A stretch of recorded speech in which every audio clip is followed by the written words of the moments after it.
Welcome to HDTV. You're now rocking with your boy.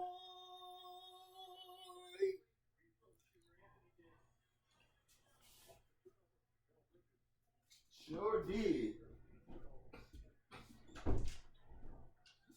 Sure did. Sure did.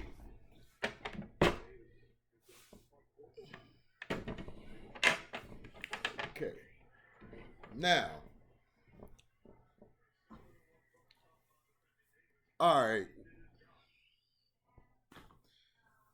So basically, everybody's seen that the fans have been acting like a trip, and this is what Kwame Brown has been talking about. You guys coming on my page talking about we're stick riding Kwame, and I'm like, dude, first of all, I'm not a fan of Kwame or that other guy. You see, you guys are not looking at the big picture. You guys jump on to what everybody else said instead of looking at the history of what somebody has done. Kwame Brown has spoke about this with the media treating the players like crap. When the when the media has continuously destroyed players in their integrity and how they play the game, that's personal. Doesn't matter if it's basketball. If you're going to call somebody this and that on how they act, how do you call them that? When they're basically speaking their mind. At first, you don't want them to speak their mind. Now you do want them to speak their mind. You guys hated Kevin Durant when he told the truth and told you guys. The media is very toxic, especially around when you play with LeBron. That he basically said it isn't LeBron. I think it is LeBron. I think he welcomes this, and I think LeBron uses the media to tear players down while bigging himself up. I don't care what any of you punks say. If you come to my page, I don't give a damn. When we have a stream yard, you could come in here and debate. I will destroy you because I will pull up receipts that shows that LeBron James runs the media. He does. Then Kyrie Irving said what he said about Boston. And now they're trying to justify why the fan threw the bottle because he stepped on the logo. You see how they do that with blacks? But let's say if that was Luka Doncic. Let's say he was in LA playing the Clippers, right? Let's say a fan threw a bottle at Luka Doncic. What the hell you think the media and them gonna do in the so-called fans? They're gonna call him a victim. But because the media has alienated and destroyed Kyrie Irving's character, everyone treats it like, oh, whatever. Like Charles Barkley, Shaq and them, Kenny Smith and them on the inside the NBA, and Skip and Shannon. The media is nothing but the good old boys club, like Kwame Brown has said. Kwame Brown has been right. He's been right. You can get mad all you want. You can hate. You could throw something at the board. He's right. The media has made it cool for these fans to treat these players like crap because you talk about them every day like dogs. Like dogs.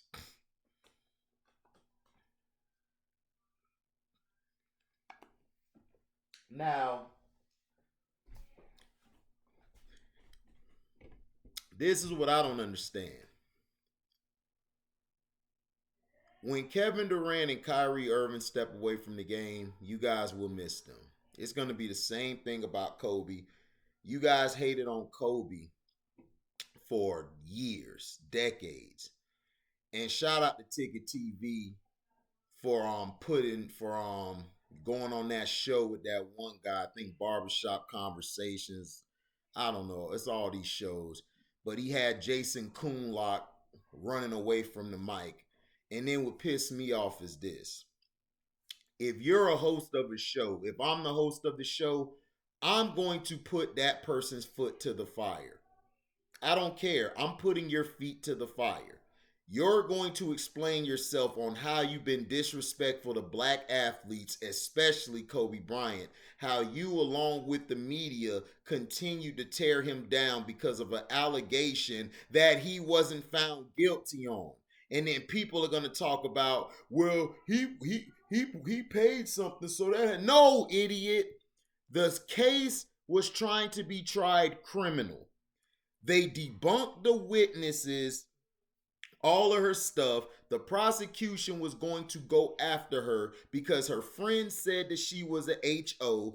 Everyone said she was a promiscuous girl. She had semen all in her vagina. So that means she basically was a pass arounder or a train runner. And I'm not finna have no sympathy. F her.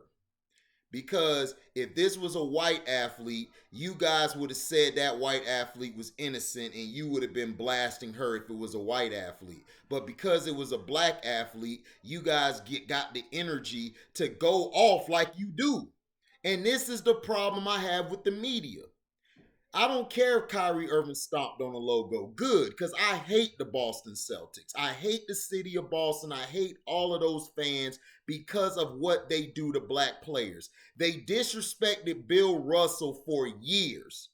For years. And he didn't even come back to Boston like that until, like, I think a couple decades ago, because of the racism that he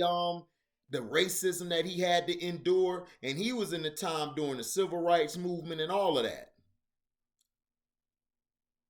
Then let's go to the coach KC Jones, how he was a black coach, helped the Celtics win. He was getting called things. But yet, Larry Bird was glorified. You know why? Because he was white. Now, I'm not taking nothing from his skill level.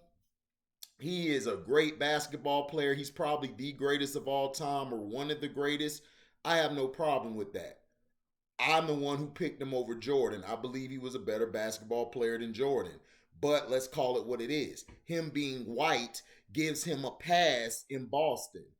Cornbread Maxwell, a player who won the MVP, I think that first championship, because he was the scorer on the team. He was getting the ball a lot because I guess they were double teaming Larry a lot, and how the offense ran. Cornbread got the ball a lot.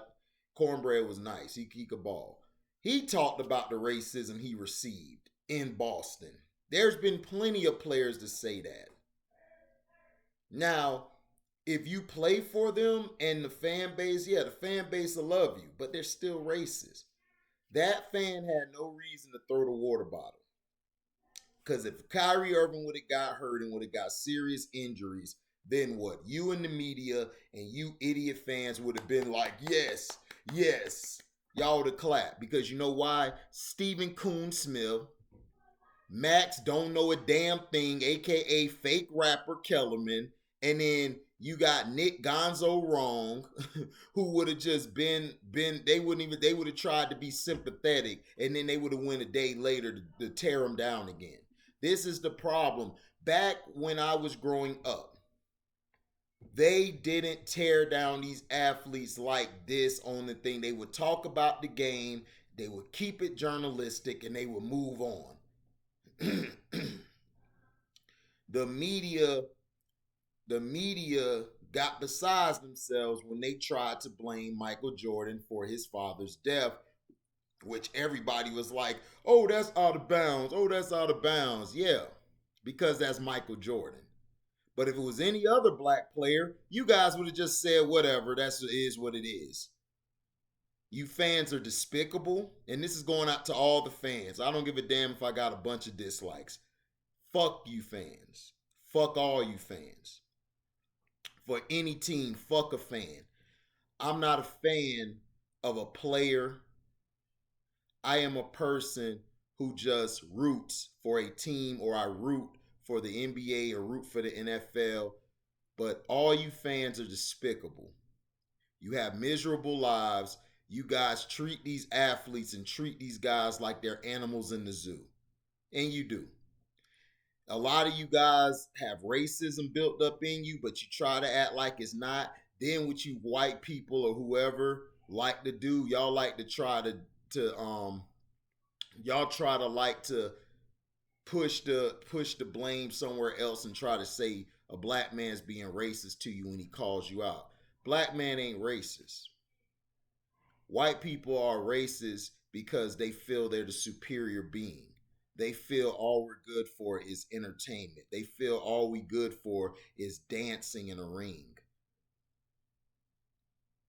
That's all we are. And this has been disrespectful. You're the reason why sports the way it is just terrible. And I feel like every black athlete should walk away from the sport and see how great you assholes would be. If all the blacks left the sports and just boycotted the sports world would crumble. You can talk all that trash, it would crumble. Because the black dollar is very, very prominent and it is worth a lot. Now, in the game yesterday, um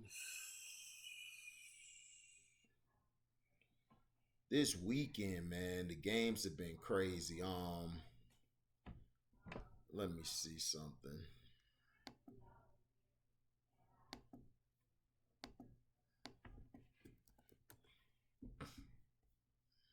Let's see.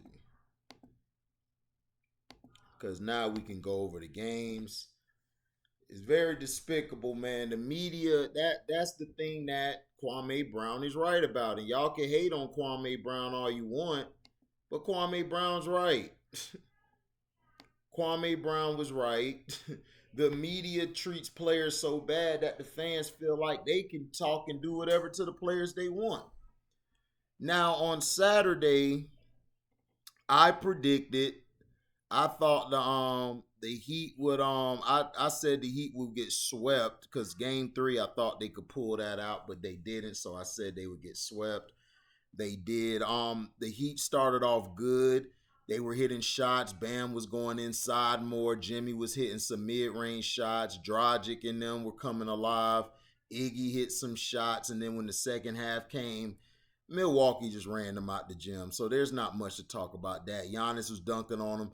Forbes and Connaughton really shot these guys out the gym. And Bobby Portis, those guys dominated the series. The Bucks bench basically outplayed the Heat's bench, and their starting five outplayed the Heat's starting five. But early on, the five for the Heat were winning, and then the Bucks just down the stretch destroyed it. Now, the Denver Nuggets, um, the Nuggets won game 3. They came back and won.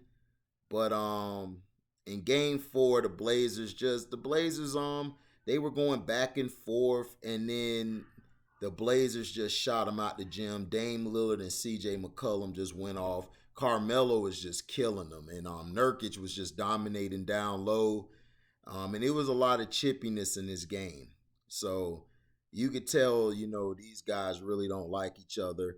And all you guys talking about, I kept telling you, you talking about trading Jamal Murray on Demetrius Funches. If you see this, tell your homeboy you still want to keep Michael Porter over Jamal Murray. Jamal Murray is a playoff guy. The year before the bubble, he balled out. He's a playoff guy, and I don't even think that Michael Porter Jr. is going to be that guy. Michael Porter Jr. has to get bigger for one. He has to learn how to go inside more. He needs to work on a post game because he's too big not to have a post game. Because his 3-point shot, he relies on it too much. He relies on bad shots, and he misses it. You're not built like that. You got to crawl before you walk, sir. Now, the Sixers and the Wizards, man, the Sixers just blew them out. It was no contest. Joel Embiid just showed you when healthy, he could be possibly the best player on the planet. He could be.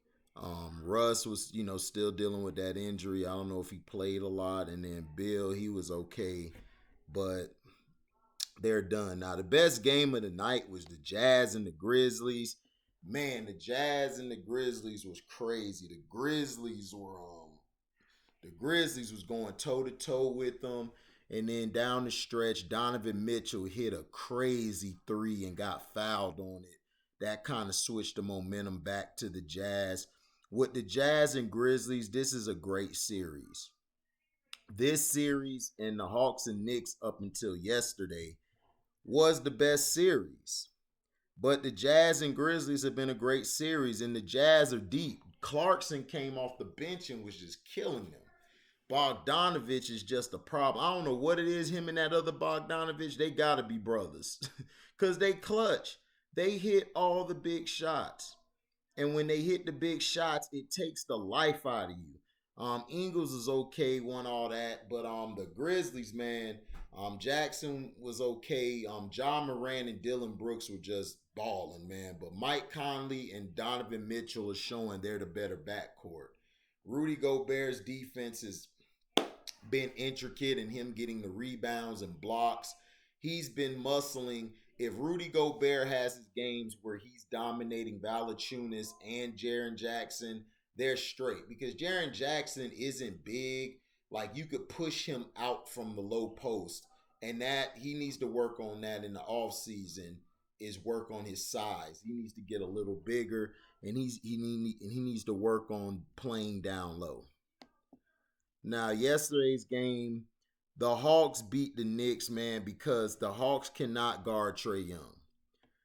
Trae Young getting to the basket is a key. He's killing them, and he's getting the ball to players. His playmaking skills is amazing. And that's why I told you guys, Trae Young is a real point guard. He's not a guy impersonating a point guard like Steph is.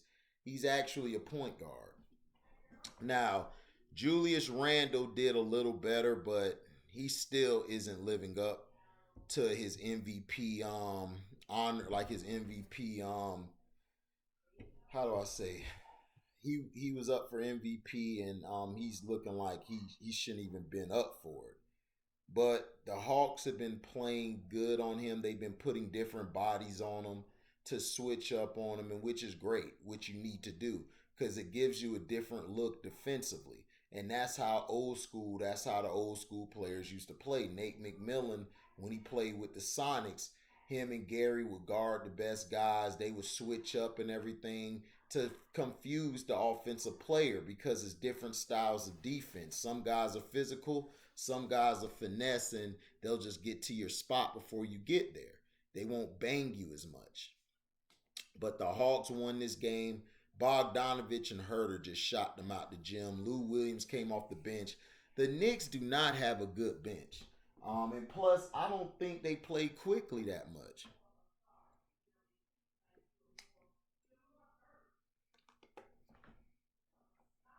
I don't get it.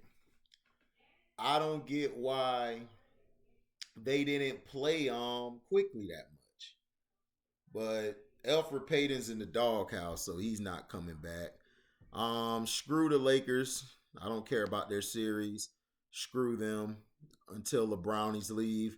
The Nets and Celtics. The Celtics were basically, giving it to the Nets early, and the refs have been helping the Celtics stay in the game, because the Celtics should have got blown out in the first half, but the refs were saving them. But Kyrie, Harden, and KD just took it over. And Joe Harris, who is the X factor, he had a big game. If Joe Harris has a big game, it's going to be very hard to beat the Nets. Now, defensively, Tatum still got his 40, but if you hold Tatum to 40 and don't let him get 50 or more, you will beat the Celtics. They were giving him different looks. They were banging with him. They did like KD talked about after Game Three's loss. We got to be more physical. We got to push him out of spots, and they sure did. Um, Pritchard was killing off the bench. The Celtics did the best they could, man. But without Kimball, without Jalen, you're not going to get much offense consistently. Everybody else is a role player, and they're what do I say? They're they're streaky at best. That's the word I'm trying to use. They're streaky at best. So But the Nets showed they have a good team, but I still think the Nets are gonna struggle against the Bucks. I got the Bucks winning. Like I said, I had the Nets. I had the Nets losing in either the semis or the conference finals. I did not have them going to the championship. I said that before the season. So if they lose, I wouldn't be surprised. Um, and plus I don't know. The Nets defensively to me is very lacking. But if they score over 120, they're gonna win the game. The Clippers and the Mavs started out hot, and then the Clippers was like, no, we're not letting you get this game away, and they made some good adjustments. Kawhi Leonard just dominated. Kawhi Leonard showed you I am that guy. He was just destroying them. Zubac was getting the boards. Reggie was playing like Reggie. Like he wasn't playing real bad. He wasn't playing outside of himself.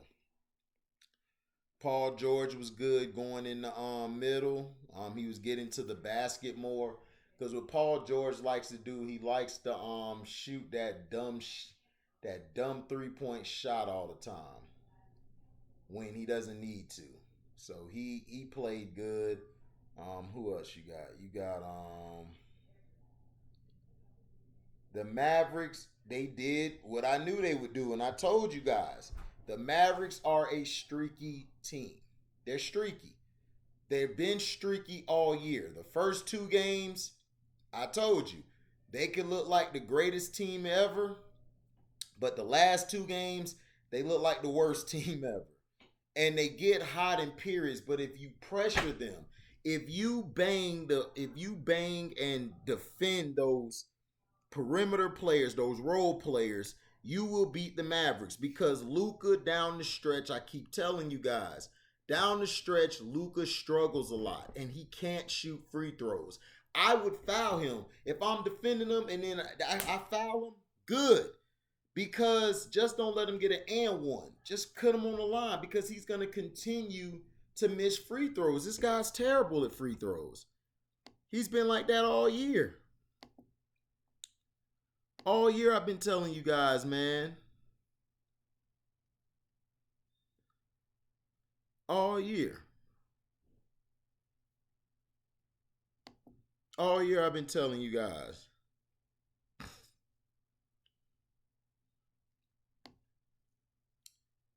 So,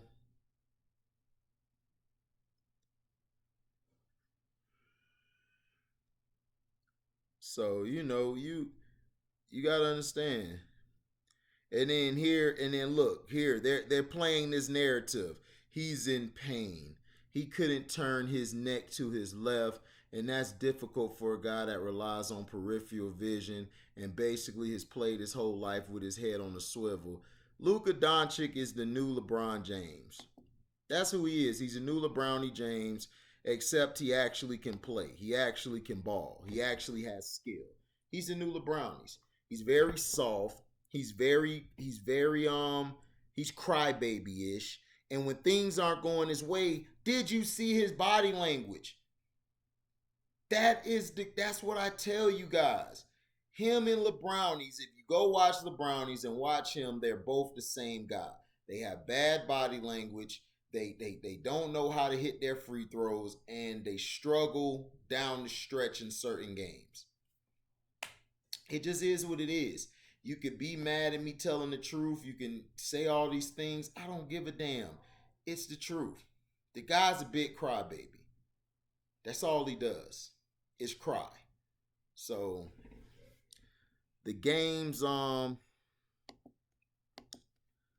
games on Saturday, I gave the Bucks and Heat. I gave that a C minus because it was good early on, and in the second half, it just was terrible. The Heat quit. Well, they didn't quit. They just basically laid. They just basically say, you know what, we'll. It is what it is. The Nuggets and Blazers. That game was a D plus. It was good early on, and then it got out of hand. The Sixers and Wizards. That was a C because of the dominance the Sixers shown in that game. The Jazz and Grizzlies. That was an A plus. That was the best game of the weekend. Um, the Knicks and Hawks, that game was a B minus because the Hawks showed, look, man, we're not afraid of you. You've been disrespecting us, thinking because you're the Knicks you can win. The Suns and Lakers, screw them. I don't care about that game. I'm not watching the Lakers. I'm sorry, I'm not watching LeBrownies, and I'm not talking about his games until he retire. Because the guy is a travesty. He has ruined basketball. The Nets and Celtics, this game was a B minus because of it showed the Nets' fortitude to come back. They were getting screwed by the refs, and they were letting the Celtics get away with extra stuff, and they still were able to win that game. The Clippers and Mavericks, this game was a C plus. It mainly showed that the Mavericks are overrated. Everybody was overrating them like they always do. The Mavericks started off fast and then they fizzled. Okay, so today's game, you're going to have the Sixers at the Wizards, and you're going to have the Jazz at the Grizzlies. So I can't wait to watch the Jazz and Grizzlies. I believe the Sixers will sweep the Wizards, and I believe the Jazz will go up 3-1. So thank you for listening. Like, comment, subscribe, share this. Hit the notification bell to select all to receive upcoming notifications. And if you like what you hear, you can donate to the page by Cash Apping me at the word welcome, the number 2, and an HDIITV. And let me know in the comment section your assessment of this weekend's games, and did you like it? Tell me what you like and what you didn't like about it. I am out. Deezy.